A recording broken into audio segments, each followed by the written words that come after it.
तो हेलो बच्चों, welcome to the genius की दुनिया। मैं आपका दोस्त फिर से आया हूँ मिशन 2026 लेकर, जिसके अंदर हम क्लास 10th की साइंस और मैथमेटिक्स का लर्निंग करेंगे। हमारा जो चैप्टर चल रहा है केमिकल रिएक्शन एंड इक्वेशन, उसका आज हम एक एंड का पार्ट लेकर आया हूँ, जिसके अंदर हम देखेंगे क्या होता है करोजन, क्या होता है रस्टिंग, क्या होता है रेसिडिटी। देखो बच्चों, करोजन क्या होता है? मेटल्स का ऑक्सीडेशन होता है, और ऑक्सीडेशन की वजह से कुछ मेटल के ऐसे कंपाउंड तैयार होते हैं जो मेटल को क्या करते हैं, खराब कर देते हैं। मेटल अपना अपन क्या होते रहता है, उसके जो प्रॉपर्टीज है लूज करता जाता है, जैसे कि उसकी चमक गायब हो जाती है, जो उसका जो स्ट्रेंथ होती है स्ट्रेंथ लूज हो जाती है। यानी मेटल अपने आप को ही क्या कर देता है, खत्म कर देता है। किसकी वजह से? Because of oxidation. मेटल का ऑक्सीडेशन होने की वजह से। या मेटल का क्या होता है, कुछ गैसेस के साथ रिएक्शन होता है, जैसे कि oxygen, carbon dioxide, hydrogen sulphide, water, या ऐसे बहुत सारे गैसेस का रिएक्शन होता है, और उसकी वजह से उसके मेटल्स की प्रॉपर्टीज क्या हो जाती है, लूज हो जाती है ना, स्ट्रेंथ वगैरह लूज हो जाती है। मेटल का क्या होता है, जैसा कि हमने बोलेंगे, उसका ऑक्सीडेशन होता है, उसके अनडिजायरेबल कंपाउंड तैयार होते हैं मेटल्स के, यूजुअली उसके ऑक्साइड तैयार होते हैं, और मेटल पूरी प्रॉपर्टीज लूज कर देता है। एग्जांपल हम सिल्वर देखेंगे, कॉपर देखेंगे। आप लोगों ने देखा है कॉपर ग्रीनिश कलर की लेयर तैयार होती है, सिल्वर के ऊपर ब्लैक कलर की लेयर तैयार होती है, आयरन का रस्टिंग होता है, रस्ट तैयार होता है, और उसकी वजह से हमको जो है इकोनॉमिकली बहुत सारा नुकसान होता है देश को हर साल। ठीक है, तो हर देश को होता है, हर कंट्रीज को होता है। तो एग्जांपल के तौर पर, जैसे कि सिल्वर जब हाइड्रोजन सल्फाइड के साथ रिएक्ट करता है, तो सिल्वर जब हाइड्रोजन सल्फाइड के साथ रिएक्ट करता है तो ब्लैक कलर का सिल्वर सल्फाइड तैयार करता है, जो ऊपर लेयर तैयार हो जाती है सिल्वर की वजह, है ना, ब्लैक कोटिंग आ जाती है सिल्वर के ऊपर। उसी तरह से कॉपर का कार्बन डाइऑक्साइड, ऑक्सीजन और वाटर के साथ जब रिएक्शन होती है, तब कॉपर कार्बोनेट और कॉपर हाइड्रोक्साइड एक बेसिक क्या तैयार होता है, कॉपर कार्बोनेट तैयार हो जाता है ग्रीनिश कलर का, जिससे आपका कॉपर है जो है ग्रीनिश कलर का दिखाई देता है। ठीक है, समझ में आ रहा है? वो ग्रीनिश कलर का कॉपर कार्बोनेट। इससे कॉपर का क्या होता है बोलो, कॉपर की प्रॉपर्टीज कम हो जाती है। ठीक है, उसकी स्ट्रेंथ कम हो जाती है, मेटल का डिटोरिएशन होना स्टार्ट हो जाता है। और क्या है, देखो रस्टिंग क्या होता है, जो आयरन का जो करोजन होता है, यानी जब जब मॉइस्चर के साथ रिएक्शन करेगा, यानी वाटर एंड एयर के साथ जब रिएक्शन होगी, तब क्या होता है, रस्टिंग हो जाता है आयरन का, यानी करोजन होता है। रस्टिंग का फार्मूला क्या है, Fe2O3.X है ना। हाइड्रेटेड फेरिक ऑक्साइड भी हम इसको कह सकते हैं, यानी आयरन का ये क्या है बोलो, एक ऑक्साइड है जो कि हाइड्रेटेड है, वाटर के साथ है। ठीक है, तो क्या है बोलो, सिर्फ रीजन क्या है इसके पीछे का, मॉइस्ट एयर की वजह से होता है, ऑक्सीजन एंड वाटर की वजह से, स्लो ऑक्सीडेशन। ये एक प्रोसेस, अच्छा करोजन हो या रस्टिंग है, ये कैसी प्रोसेस है, फास्ट प्रोसेस नहीं है, ये एक स्लो प्रोसेस है, इसको टाइम लगता है। ठीक है, आप लोगों ने देखा है ज्यादातर गाड़ियों के ऊपर जो है ना, अगर गाड़ी बहुत सारी, अगर कुछ गाड़ियां समझो व्हीकल्स अगर बंद होंगी कुछ दिन पानी के अंदर अगर हम रखेंगे, तो उससे क्या होता है, पानी के वजह से और एयर की वजह से क्या होता है कि वो उसके ऊपर रस तैयार हो जाता है, रेडिश कलर का। आप लोगों ने देखा होगा, है ना, ज्यादा करके वो क्या, जिसको कोई के मराठी भाषा में गंध या जंग ऐसा कहा जाता है जिसको। ठीक है, एग्जाम्पल, आयरन ऑक्सीजन के साथ और वाटर के प्रेजेंस में रिएक्शन करता है, और उसका एक ऑक्साइड तैयार हो जाता है, फेरिक ऑक्साइड, और विद वाटर मॉलिक्यूल। और ये सिंपली क्या है मतलब बताया, आपका एक रस्ट है जो आयरन को क्या कर देता है,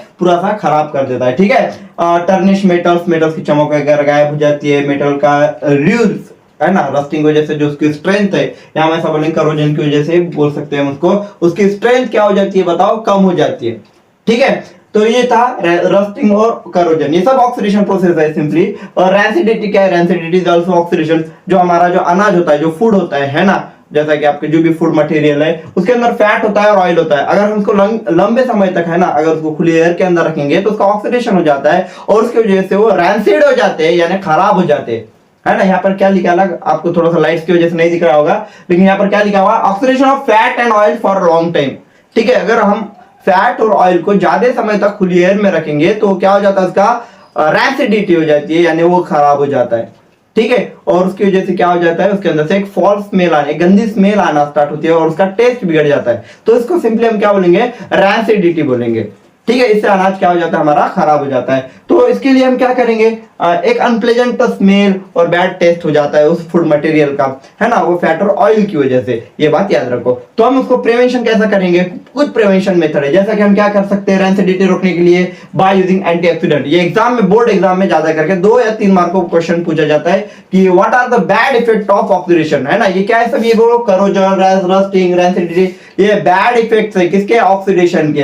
तो प्रिवेंशन मेथड क्या है, हम बाय यूजिंग एंटीऑक्सीडेंट यूज कर सकते हैं, जैसा कि BHT और BHL। आपको एमसीक्यू में लॉन्ग फॉर्म पूछ सकता है। ठीक है, तो BHT का लॉन्ग फॉर्म क्या है, ब्यूटिलेटेड हाइड्रोक्सिल टोलिन। ये इसका लॉन्ग फॉर्म है जिसका यूज कर हम अनाज का जो है ऑक्सीडेशन रोक सकते हैं। और क्या है BHA, ब्यूटिलेटेड हाइड्रोक्सिल एनिसोल, ये लॉन्ग फॉर्म किसका है बताओ, BHA का है। ये है दो एंटीऑक्सीडेंट जो क्या कर सकते हैं बताओ, हमारे जो फूड मटेरियल का है उसका ऑक्सीडेशन रोक सकते हैं। और क्या कर सकते हैं method, by using nitrogen gas की अगर हम पैकेजिंग करें, जैसे कि आप लोगों ने देखा है चिप्स वगैरह, चिप्स के जो पैकेट्स वगैरह होते हैं या जो भी हमारे पॉकेट्स होते हैं उसके अंदर नाइट्रोजन की एयर फिलअप की जाती है। क्यों, नाइट्रोजन क्या पता आपका इनर्ट एटमॉस्फेयर तैयार करता है, ठीक है, जो क्या कर सकता है हमारा जो एयर के साथ कॉन्टैक्ट कर सकता है बताओ, ब्रेक कर सकता है, ठीक है। तो नाइट्रोजन एयर का अगर हम यूज करेंगे तो हमारा जो फूड मटेरियल है वो लंबे समय तक क्या हो सकता है, लॉन्ग टाइम तक टिका रह सकता है, जो कि आप लोगों ने देखा होगा फूड पैकेजिंग के अंदर, ठीक है। उसी तरह से हम क्या कर सकते हैं, रेफ्रिजरेटर का यूज कर सकते हैं, फ्रिज का यूज कर सकते हैं, जिसकी वजह से टेम्परेचर लो होगा।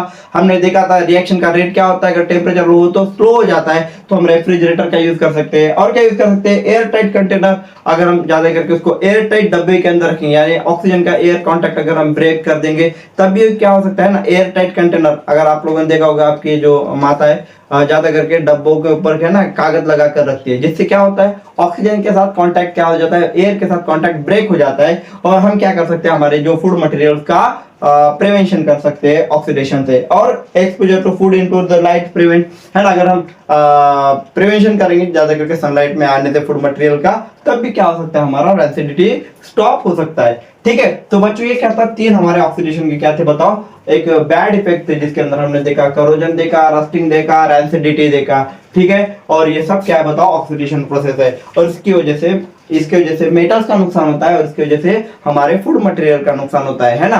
तो मेटल का भी प्रिवेंशन हम कर सकते हैं, जैसे कि हम उसके ऊपर एक दूसरे कोई लो रिएक्टिव मेटल की कोटिंग कर सकते हैं, या गैल्वेनाइजिंग जिंक की लेयर, अगर हमको रस्टिंग रोकना है ना, तो आयरन के ऊपर हम क्या कर सकते हैं, जिंक की लेयर चढ़ा सकते हैं, है ना, गैल्वेनाइजिंग। या हम ज्यादा करके देखते हैं कि अगर हमको रस्टिंग रोकना है या तो हम क्या करते हैं, पेंटिंग करते सकते हैं, ग्रीजिंग कर सकते हैं, और क्या कर सकते हैं मेथड्स, और बहुत सारे गैल्वेनाइजिंग मेथड है, एनोडाइजिंग मेथड है ना, जिसके अंदर हम दूसरे लो रिएक्टिव मेटल क्या कर सकते हैं, लेयर चढ़ा सकते हैं। तो बच्चों ऐसे बहुत सारे मेथड है, वो हम बाद में से भी और कभी देखेंगे, ठीक है।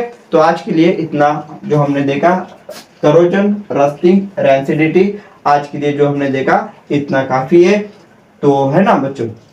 तो यहाँ पर आपका मैक्सिमम जो है चैप्टर कवर अप हो जाता है, मैंने मैक्सिमम चैप्टर कवर अप किया है। अब बस जो बचा है बैलेंसिंग केमिकल रिएक्शन में स्पेशल एक छोटा सा वीडियो लाऊंगा 5 मिनट का, उसके अंदर हम बैलेंसिंग केमिकल रिएक्शन देखेंगे, ठीक है बच्चों। तो आज के लेक्चर में कोई डाउट हो तो आप प्लीज मुझे बताएं कमेंट सेक्शन के अंदर। और एक आपका एक होमवर्क है कि मुझे करोजन और रस्टिंग रोकने के लिए जो मेथड्स होंगे उसको मुझे कमेंट सेक्शन में बताओ, how we prevent the rusting and corrosion of metals, ठीक है बच्चों। आज के लिए इतना काफी है, और लेक्चर अगर पसंद आ रहा है तो ज्यादा से ज्यादा शेयर करो, और ज्यादा से ज्यादा बच्चों तक लिंक शेयर करो, ठीक है बच्चों। हम नेक्स्ट क्लास में मिलते हैं, अगली क्लास में एक नया चैप्टर लेकर, हम मैथमेटिक्स का चैप्टर लेकर आऊंगा जिसके अंदर हम क्वाड्रेटिक इक्वेशन कंप्लीट करेंगे, ठीक है बच्चों। Thank you.